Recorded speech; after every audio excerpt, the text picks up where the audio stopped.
কারিগরের audio visual স্টুডিওতে আপনাদের সকলকে স্বাগত। আমি রেশমি রয়েছি আপনাদের সঙ্গে। আর আজকের বিষয়ও কিন্তু কাজী নজরুল ইসলাম। কাজী নজরুল ইসলাম এমনই এক প্রতিভা, যাকে নিয়ে আমাদের আগ্রহের শেষ নেই। তার কারণ সব ক্ষেত্রেই তার বিচরণ অবলীলায় তিনি বিচরণ করেছেন। সেই জন্য কাজী নজরুল ইসলামকে নিয়ে যখনই ভাবা হয় তখনই মনে হয় যে কথা আর গান শেষ হবে না, এমনকি গবেষণাও শেষ হবে না। তবে হ্যাঁ, কাজী নজরুল ইসলামকে নিয়ে এই প্রজন্ম কি ভাবছে সেটাও কিন্তু ভাবতে হয়।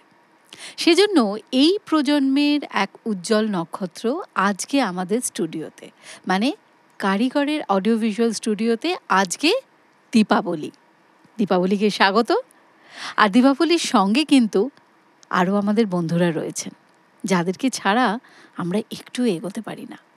বাবুদা রয়েছেন, অর্থাৎ সুব্রত মুখোপাধ্যায় রয়েছেন কিবোর্ডে, রয়েছেন পার্থ মুখোপাধ্যায় তালবাদ্যে, আর অভিজিৎ বন্দ্যোপাধ্যায় রয়েছেন পারকাশনে, আর সৌম্যজ্যোতি ঘোষ রয়েছেন বাঁশিতে। শুরু হচ্ছে আমাদের এখনকার আড্ডা, এবং অবশ্যই বিষয় হচ্ছে কাজী নজরুল ইসলাম। আমি চলে যাচ্ছি দীপাবলির কাছে। দীপাবলি, আমি একটু আগে বললাম এই প্রজন্ম, হ্যাঁ, এই প্রজন্মও কিন্তু কাজী নজরুল ইসলামকে নিয়ে অনেক গবেষণা করছে এবং অনেক সঙ্গীত পরিবেশন করা হচ্ছে বিভিন্ন জায়গায়। সেই জায়গায় আজকের বেশি কথাতে না গিয়ে আগে গান দিয়ে শুরু করবো, তারপর আমাদের আড্ডা চলবে। কিন্তু আজকে প্রথমে আমরা কি গান শুনছি? একটি রাগাশ্রয়ী গান, ওনার রচনা, উচাটন মনো ঘরে রয় না। হ্যাঁ, চলো।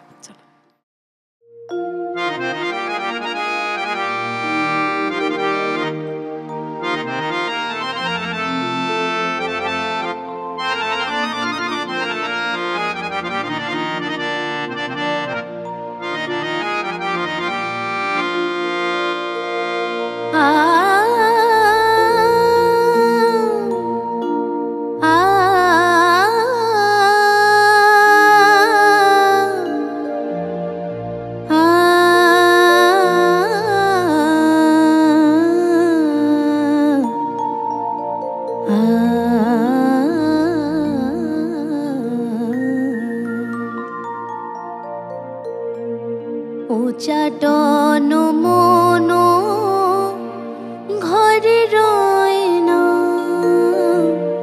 পিয়া মোর। উচাটন মনো ঘরে রয় না, প্রিয়া মোর। উচাটন মনো ঘরে রয় না, পিয়া মোর। ডাকে পথে বাঁকা তবু নয় না, পিয়া মোর। উচাটন মনো ঘরে রয় না।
উচাটন মনো ঘরে রয় না, উচাটন মন ঘরে রয় না।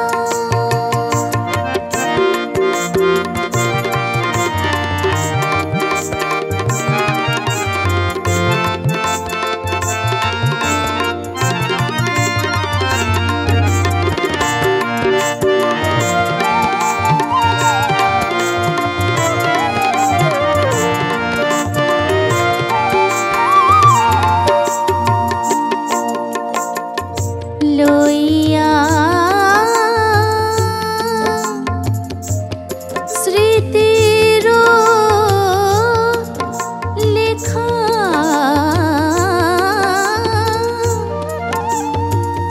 কত কাঁদি একা কাঁদি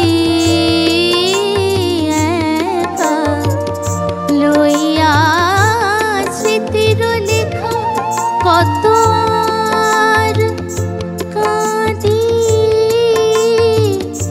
একা। ফুল গেলে কাটা কেন যায় না প্রিয়া মোর, ফুল গেলে কাটা কেন যায় না প্রিয়া মোর। উচাটন মন ঘরে রয় না প্রিয়া মোর, ডাকে পথে বাঁকা তো কোনোই না প্রিয়া মোর। উচাটন মন ঘরে, উচাটন মন ঘরে, উচাটন মন ঘরে রয় না রয় না রয় না।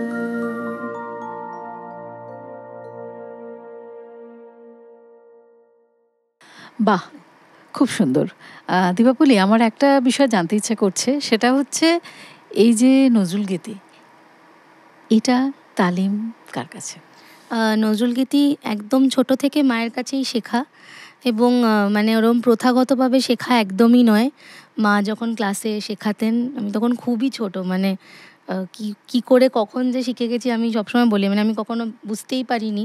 এবং খুবই মানে 2.5-3 বছর বয়স থেকে, যখন থেকে জ্ঞান হয়েছে তখন থেকে বাড়িতে তো এত গানের চর্চা মা করতেন, এবং নজরুলগীতি পুরোটাই মায়ের কাছে শেখা। আসলে মায়ের ওই গানের চর্চাটাই তোমার মধ্যে চলে এসেছে, মানে প্রচ্ছন্নভাবে ছিলই, তারপরে আবার সেটা যখন বয়সটা বেড়েছে আস্তে আস্তে আস্তে আস্তে সেটা প্রকট হয়েছে। একদমই। আচ্ছা, এবার আমরা কি গান শুনবো? এটা একদম অন্য রকমের একটি গান গাই। ঠিক আছে, হ্যাঁ।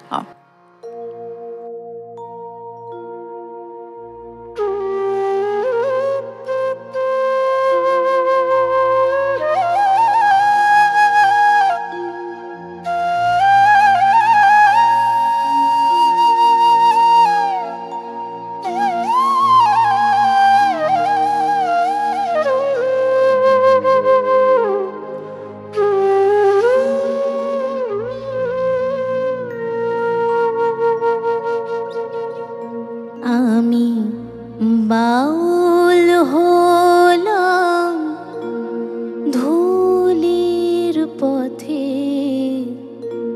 লয়ে তোমার নাম, লয়ে তোমার নাম। আমি বাউল হলাম ধুলির পথে, লয়ে তোমার নাম, লয়ে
চাই সে যে আমার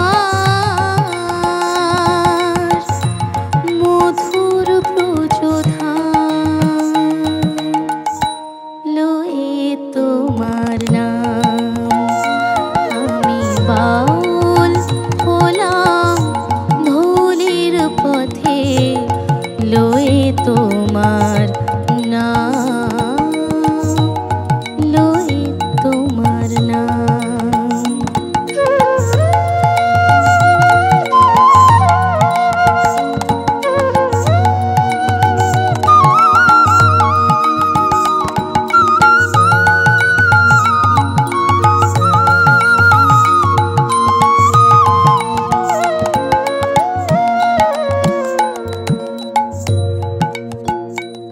আমি আনন্দ লহরী বাজাই নূপুর বেঁধে পায়ে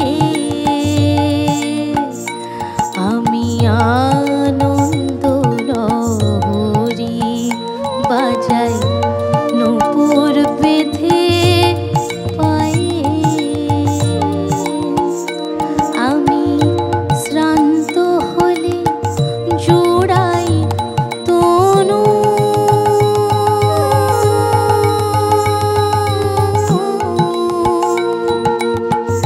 শ্রান্ত হলে জোড়াই তনু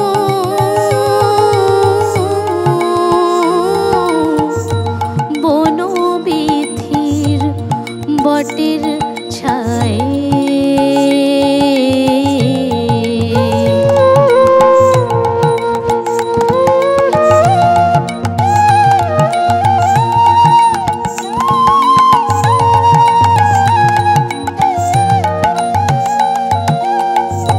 ভাবনা আমার তুমি নিলে আমায় ভিক্ষা পাত্র দিলে ভাবনা আমার তুমি নিলে আমায় ভিক্ষা পাত্র দিলে কখন তুমি আমার হবে ওগো কখন তুমি আমার হবে পূর্বে মনুষ্কান লয়ে তোমার নাম আমি বাউল হলাম ভুলের পথে লয়ে তোমার নাম লয়ে তোমার নাম আমার একটা রাতে বাজে শুধু আমার একটা রাতে বাজে শুধু রাধা রাধা নাম লয়ে তোমার নাম আমি বাউল হলাম ভুলের পথে লয়ে তোমার নাম লয়ে তোমার নাম লয়ে তোমার নাম লয়ে তোমার নাম লয়ে তোমার নাম লয়ে তোমার নাম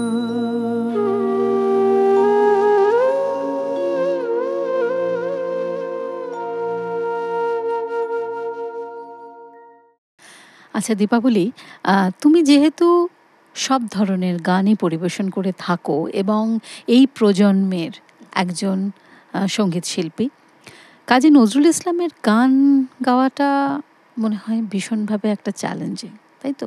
কি কি চ্যালেঞ্জ ফেস করেছো বা কতটা মনে হয়েছে যে এটা চ্যালেঞ্জিং? চ্যালেঞ্জ ফেস করা মানে আমি বলবো না আমি চ্যালেঞ্জ ফেস করেছি, তার কারণ আমি সাবজেক্টটাকে খুব ছোটোবেলা থেকে ভালোবাসি। আর যেটা আমার মনে হয় যে চ্যালেঞ্জিং হতে পারে সেটা হচ্ছে নজরুল ইসলামের গান গাওয়ার জন্য কিন্তু খুব স্ট্রং একটা ক্লাসিক্যাল শিক্ষার ব্যাকগ্রাউন্ড খুব দরকার। একদম তাই। কেননা ম্যাক্সিমাম গানই ওনার এতটাই রাগের উপর আধারিত, একদম পিওর রাগের উপর, তো সেই গানটির বিন্যাসের জন্য আমার মনে হয় হিন্দুস্তানি ক্লাসিক্যাল না জানলে সেইভাবে ওটা ফোটানো যায় না। তো সেই জন্য মানে বেশ অনেকটা সাধনা খুব বেশি দরকার, যে কোনো গানেই সাধনা দরকার।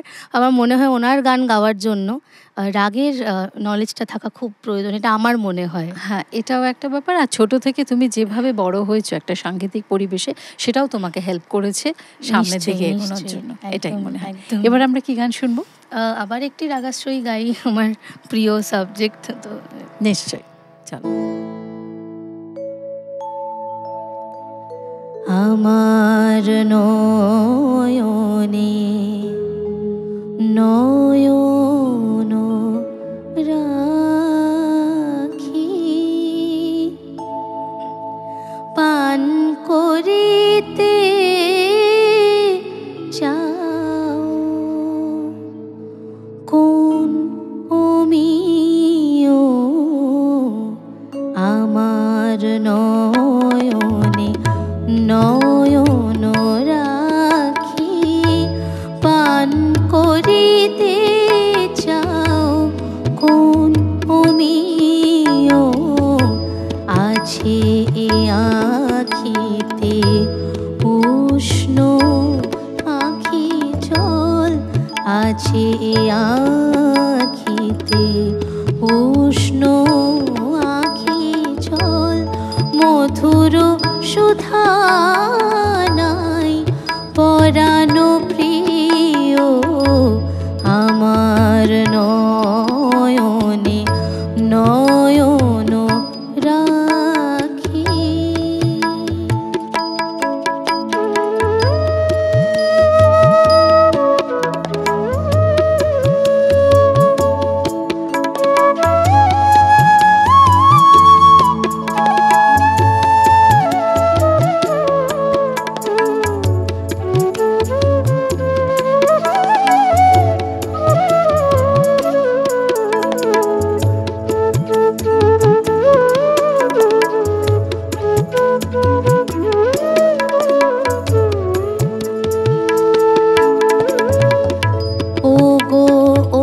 শিল্পী গলাইয়া মোরে গড়িতে চাহ কোন মানুষ প্রতিমারে, ও গো ও পূজারি কেন এ আরতি, ও গো ও পূজারি কেন এ আরতি, জাগাতে পাষাণ প্রণয় দেবতারে, এ দেহ ভৃঙ্গারে থাকে যদি মদ, এ দেহ ভৃঙ্গারে থাকে যদি মদ, ও গো প্রেমাস্পদ প্রিয় গো প্রিয়,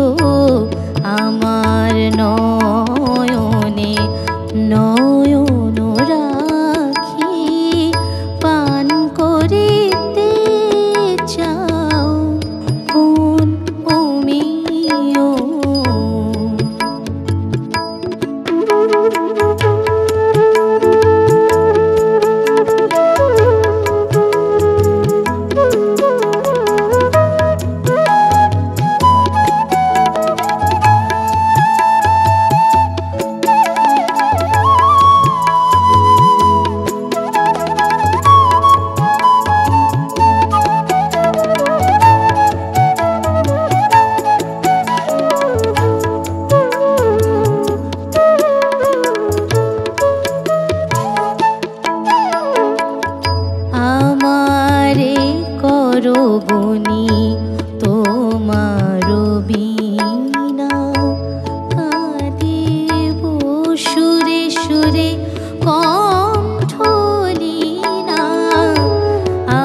চন্দন, চাহো যদি মোরে করি গো চন্দন, তপ্ত তনু তব শীতল করিও আমার নয়নে নয়ন রাখি, আমার নয়নে নয়ন রাখি।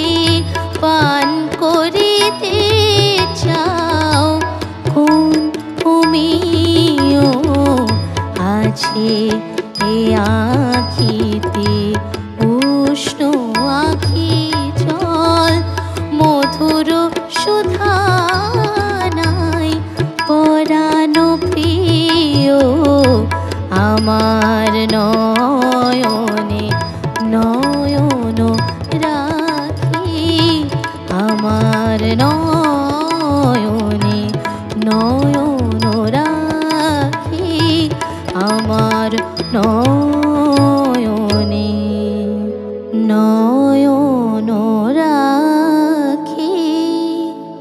পান করিতে চাও কোন তুমিও।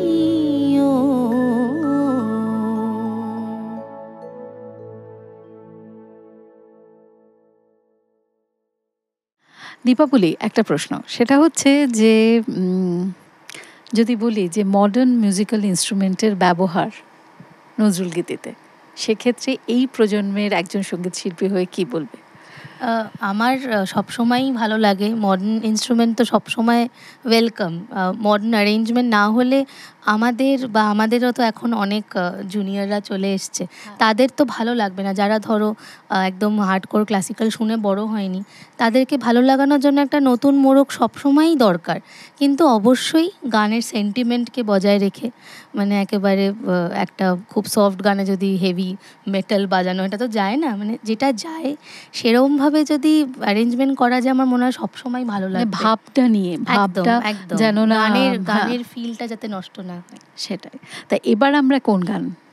এটা একদম একটি বিদেশি সুরে, ওনার অনেক গান আছে, সেরকমই একটি গান। আমাদের অনেকে ছোটবেলায়, তুমি যে কথাটা বললে অ্যারেঞ্জমেন্টের ব্যাপার, আমার মনে হয় এই গানটা যেটা আমরা শুনতে চলেছি এটা বুঝতে পারবো। নিশ্চয়ই, একদমই।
লহর তোলে লীলাই তো তলে জল ছল উর্মিনুপুর স্রোত নীরে বাজে সুমধুর জল ছল উর্মিনুপুর স্রোত নীরে বাজে সুমধুর জল চঞ্চল ছল কাকনো কেউ জল চঞ্চল ছল কাকনো কেউ তার ঝিনুকের মেখলা কোটিতে তোলে তার ঝিনুকের মেখলা কোটিতে তোলে খেলেছে জল দেবী সুনীল সাগর জলে তরঙ্গ লহর তোলে লীলাই তো তলে খেলেছে জল দেবী সুনীল সাগর জলে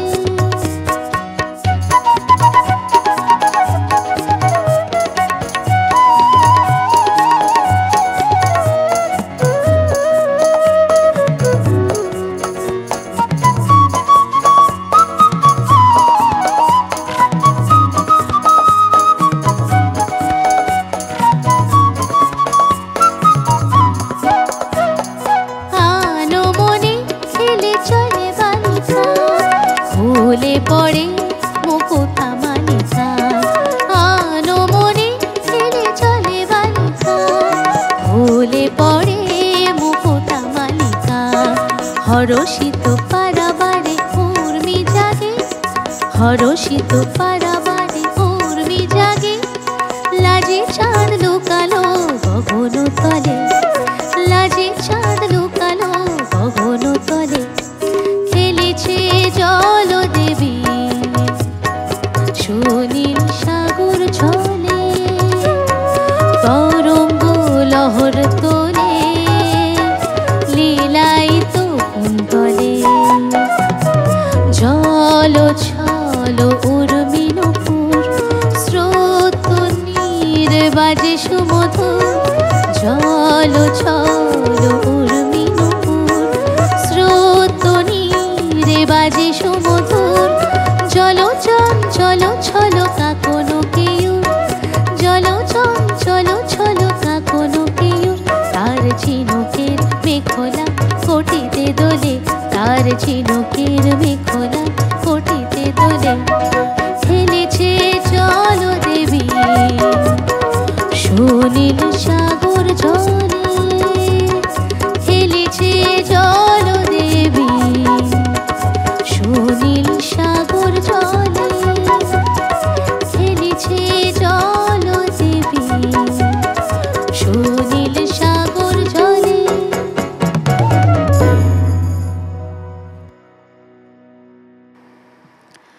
হ্যাঁ দীপাবলি, আমরা যে কথাটা এই গানটার ঠিক আগে বলছিলাম যে মিউজিক্যাল ইনস্ট্রুমেন্টের ব্যবহার, অ্যারেঞ্জমেন্ট, ঠিক। হ্যাঁ সেটা কিন্তু খুব স্পষ্টভাবে চলে এলো এখানে।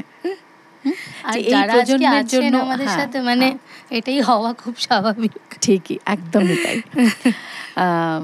প্রিয় নজরুল গীতির শিল্পী? কঠিন প্রশ্ন। না, প্রথমেই বলবো আমার মায়ের নজরুলগীতি শুনে বড় হওয়া। মা আমার সবচেয়ে প্রিয় নজরুলগীতি শিল্পী, এবং তাছাড়া আমার গুরুজি পণ্ডিত অজয় চক্রবর্তী, ওনার নজরুলগীতি এত বিখ্যাত, এবং ওনার গায়কী আমি মানে কি বলবো, চেষ্টা করেছি একটু নিজের মধ্যে নেওয়ার। তো উনি তো বটেই আর কি। কখনো ওনার সামনে সঙ্গীত পরিবেশন করার সুযোগ? অনেকবারই হয়েছে। না, এই নজরুল গীতির নজরুলগীতি ক্ষেত্রে হ্যাঁ হয়েছে। করেছি।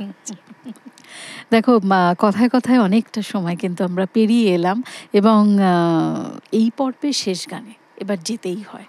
শেষ গান ভৈরবী হলেই ভালো হয়। ভৈরবী দিয়ে শেষ করছি। এটি শ্যামা সঙ্গীত। আবারও কাজী নজরুল ইসলামের হ্যাঁ। আমরা কৃষ্ণের গান শুনলাম, এবার শ্যামা সঙ্গীত। হ্যাঁ অবশ্যই, কিন্তু হ্যাঁ যাবার আগে বলি শেষ গান এই পর্বের, কিন্তু তার মানে আমাদের আড্ডা শেষ হচ্ছে না। আড্ডা কিন্তু চলতেই থাকবে। আমাদের সঙ্গে থাকবেন কারিগরের অডিও ভিজুয়াল এই ইউনিটের সঙ্গে, এই স্টুডিওর সঙ্গে। চলে যাচ্ছি গানে।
में